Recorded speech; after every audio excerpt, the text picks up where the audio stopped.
Om Shanti. Good morning. साकार मुरली 2 मई 2022। बाबा का मीठा मीठा लेटर। हम मीठे मीठे के मीठे मंथन के लिए मंथन शुरू करने से पहले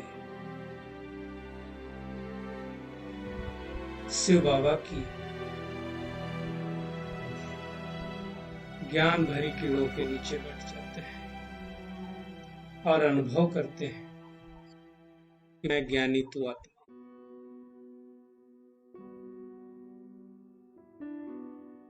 आज मीठे बाबा ने कहा, मीठे बच्चे, शांति तुम्हारे गले का हार, आत्मा का स्वधर्म है। अब आत्मा का स्वधर्म अगर शांति है तो फिर शांति के लिए इधर उधर भटकने की दरकार है, इधर उधर जाने की दरकार है कहीं नहीं, क्योंकि शांति तो हमारे गले का हार है। बाबा कहते हैं तुम अपने स्वधर्म में स्थित हो जाओ, स्व के धर्म में, खुद के धर्म में। और खुद का धर्म क्या है? शांति है। तो फिर भटकने की आवश्यकता नहीं रहेगी। आज का प्रश्न है, मनुष्य किसी भी चीज को शुद्ध बनाने के लिए कौन सी युक्ति रचते हैं और बाप ने कौन सी युक्ति रचती है? दुनिया में भी चीजों को शुद्ध बनाने के लिए क्या करते हैं? बाबा कहते हैं मनुष्य किसी भी चीज को शुद्ध बनाने के लिए उसे आग में डालते हैं। क्या सोचते हैं कि आग से ये चीज शुद्ध हो जाएगी। यज्ञ भी रचते हैं तो उसमें भी आग जलाते हैं। यहाँ भी बाप ने रुद्र यज्ञ रचा है, लेकिन यह रुद्र ज्ञान यज्ञ है। अविनाशी रुद्र गीता ज्ञान यज्ञ। बाबा कहते हैं इसमें सबकी आहुति पड़नी है, एक दो की कोई बात थोड़ी है।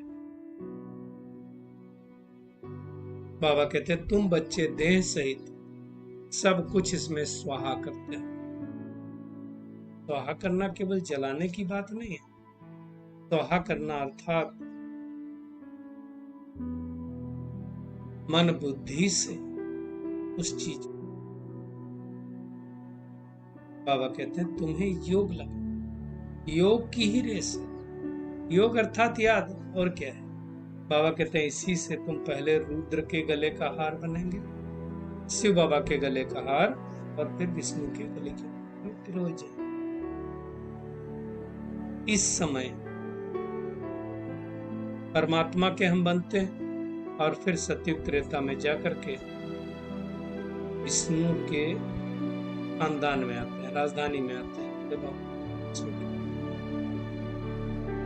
आज का गीत है ओम नमो शिवाय। इसकी महिमा है अलौकिक परम पिता परमात्मा की, जिसको परमात्मा कहते हैं। सारे भक्त साधक उनको याद करते, पतित पावन उनका भी नाम है। एक्चुअली देखा जाए तो उनका ही नाम है पतित पावन, बाकी किसी का है नहीं। भारत पावन था, लक्ष्मी नारायण का राज था, पवित्र प्रवृत्ति मार्ग था, आदि सनातन देवी देवता धर्म था, सुख शांति संपत्ति सब कुछ थी। क्यों? क्योंकि पवित्र। अभी पवित्रता नहीं तो सुख भी नहीं, शांति भी नहीं, कुछ। भटकते रहते हैं दुनिया में, शांति सम्मेलन करते रहते हैं, परंतु शांति कहाँ मिलेगी? जंगल में तो शांति नहीं मिलेगी। बाबा कहते हैं शांति अंदर है, भटक रहे हैं बाहर। बाबा कहते मेरा स्वधर्म ही शांत। ये शरीर के आर्गन्स हैं, आत्मा को ये पता ही नहीं कि हम आत्माएं निर्वाण धाम परम धाम की वासी हैं। इस कर्म क्षेत्र पर हम शरीर का आधार लेकर पाठ बजा रहे हैं। तो शांति का हार कहाँ पड़ा है? गले में पड़ा है। और धक्का कहाँ खा रहे हैं? बाहर।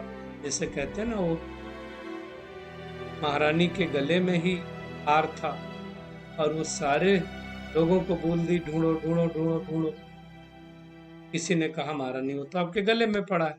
वही हाल है, शांति हमारे गले में है तो धर्म है, पर हम बाहर ढूंढ रहे हैं, धक्का खाते रहते हैं, मन को शांति नहीं।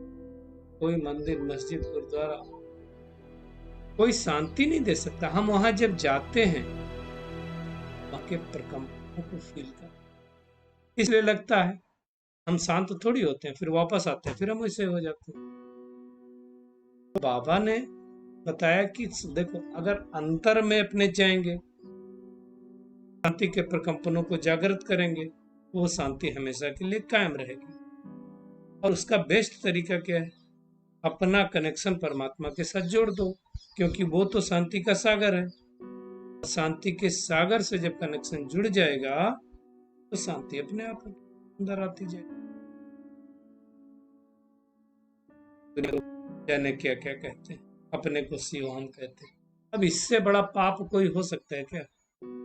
वो ऊपर रहता है परमात्मा, और तुमने खुद को परमात्मा कह दिया। बाबा कहते हैं जब सतयुग था तो भारत पावन था, भी पतित हो गया। उसको ही पतित से पावन बनाने के लिए परमात्मा इस सृष्टि पर आए हुए हैं। ये बात अच्छी तरह से समझना है।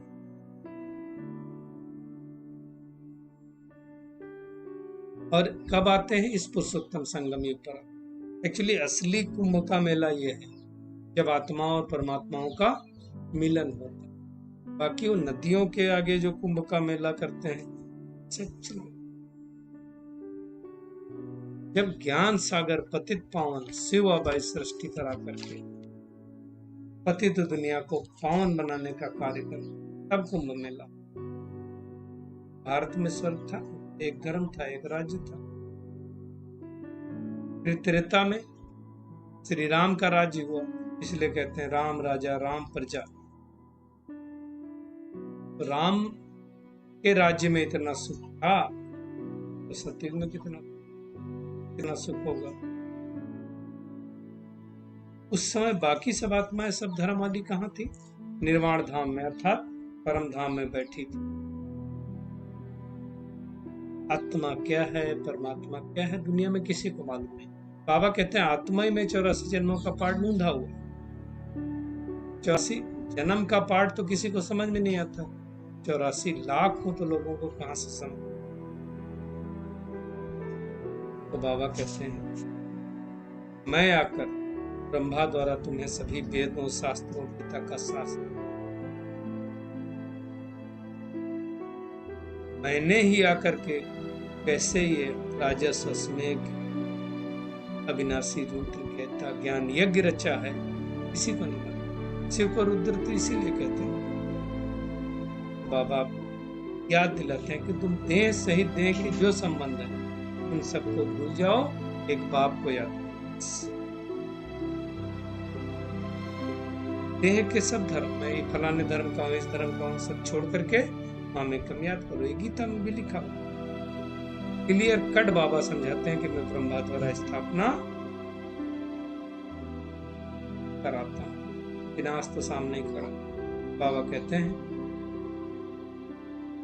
सूक्ष्मतन है फरिश्तों के गुरु। फरिश्ता किसको कहा जाता है? बाबा ने क्लियर किया, हड्डी मांस नहीं होता है। जैसे बाबा कहते हैं जब कोई भूत घोस्ट होता है, सफेद सफेद दिखाते हैं ना, तो छाया दिखाते हैं, वैसे शरीर की जो छाया होती है तो फरिश्ता कहा जाता है।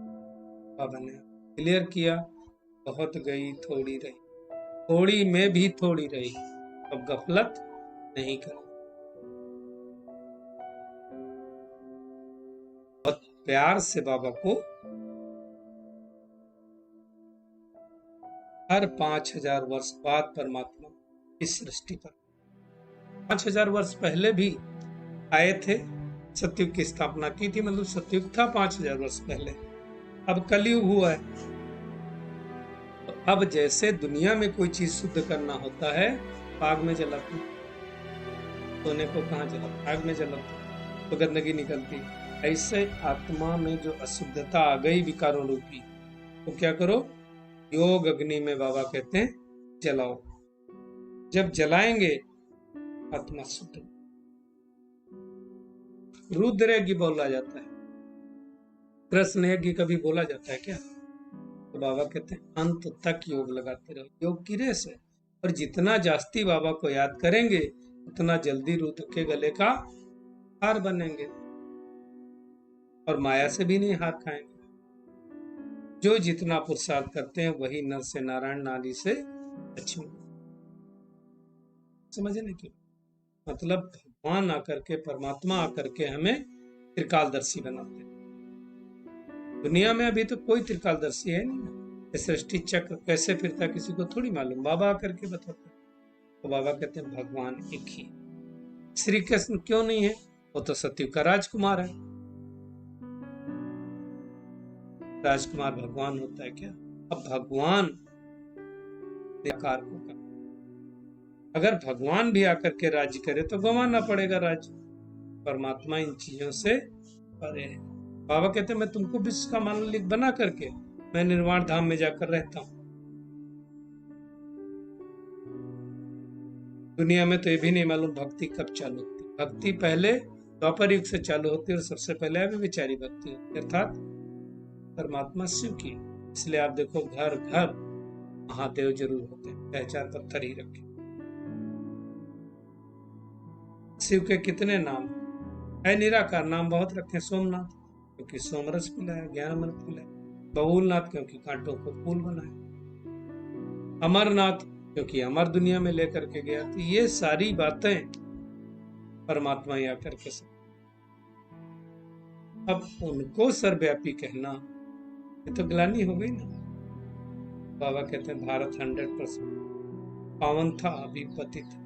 फिर से बाबा आकर के भारत को ही पावन बना। ज्ञान योग की यात्रा सिखलाते हैं। बाकी दुनिया में तो सारी यात्राएं झूठी यात्रा है। सच्ची यात्रा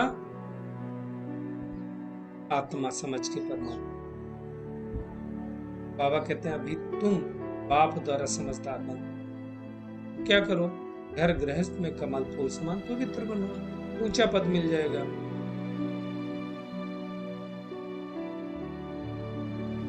नॉलेज मिलती है किससे? परमपिता परमात्मा से। उनको ही नॉलेजफुल कहा जाता है, उनको ही मनुष्य सृष्टि का बीज रूप कहा जाता है। बीज, अब दुनिया में बीज नीचे धरती में होता है, वृक्ष ऊपर होता है। यहाँ क्या है? बीज शिव बाबा ऊपर, वृक्ष उल्टा कर, वृक्ष कर दो, और बाकी सारे दैवी झाड़, फिर कितने भी झाड़ हैं अनेक धर्मों के, इस्लामी, बौद्धी, जो भी सब नीचे हो। समझने की बात, ज्ञान परमात्मा के सिवाय कोई दे नहीं सकता। आज का होमवर्क, सबसे बड़ी बात यह है कि शांति कहीं बाहर ढूंढनी नहीं, शांति हमारे गले का। समय बहुत मंजिल बड़ी है, इसलिए श्वासों श्वास बाबा को याद करके सफल लाने जो हिसाब किताब हैं, पाप कर्म हैं, को याद के द्वारा के लिए, शांति को अख्तियार करने के लिए पवित्र जरूर बनना है, क्योंकि पवित्रता ही सुख शांति की जननी है ना। बार बार ये अनुभव करना है कि मैं शांति के सागर की। आज का खूबसूरत वरदान है निर्माणता की विशेषता द्वारा सहज सफलता प्राप्त करने वाले सर्व के माननीय। बाबा कहते हैं सर्व द्वारा मान प्राप्त करने का सहज साधन निर्माण बनना। जो आत्माएं स्वयं को सदा निर्माण चित्त की विशेषता से चलाती हैं वह सहज सफलता को पाती है। निर्माण बनना ही समान है, सबको मान देना। निर्माण बनना झुकना नहीं होता है, लेकिन अपनी विशेषता से सबको झुकाना होता है, प्यार से झुकाना। वर्तमान समय के प्रमाण बाबा कहते सदा और सहज सफलता पाने का यही मूल आधार है। जबरदस्ती किसी से काम नहीं करा सकते, प्यार से करवा सकते। जो हर कर्म, संबंध और संपर्क में निर्माण बनते हैं वही विजयी रत्न है। नॉलेज की शक्ति धारण कर लो तो विघ्न वार करने के बजाय हार कर। चलिए परमात्मा किरणों के करते मैं एक बाप की याद कर अपने विकर्मों को नष्ट करने वाली, पुराने पापों के हिसाब किताब को चुकता करने वाली। मेरा स्वधर्म ही शांति है, शांति मेरे गले का हार है, इसलिए मुझे शांति बांटना। पवित्र बन करके एक परमपिता परमात्मा की याद के द्वारा शांति के गुणों का पालन कर, हर कर्म में, हर संकल्प में, हर बोल में निर्माण रहना और निर्माणता की विशेषता के द्वारा विजयी रत्न बनने के साथ। शुक्रिया मीठे प्यारे बाप, ठीक है। ओम शांति।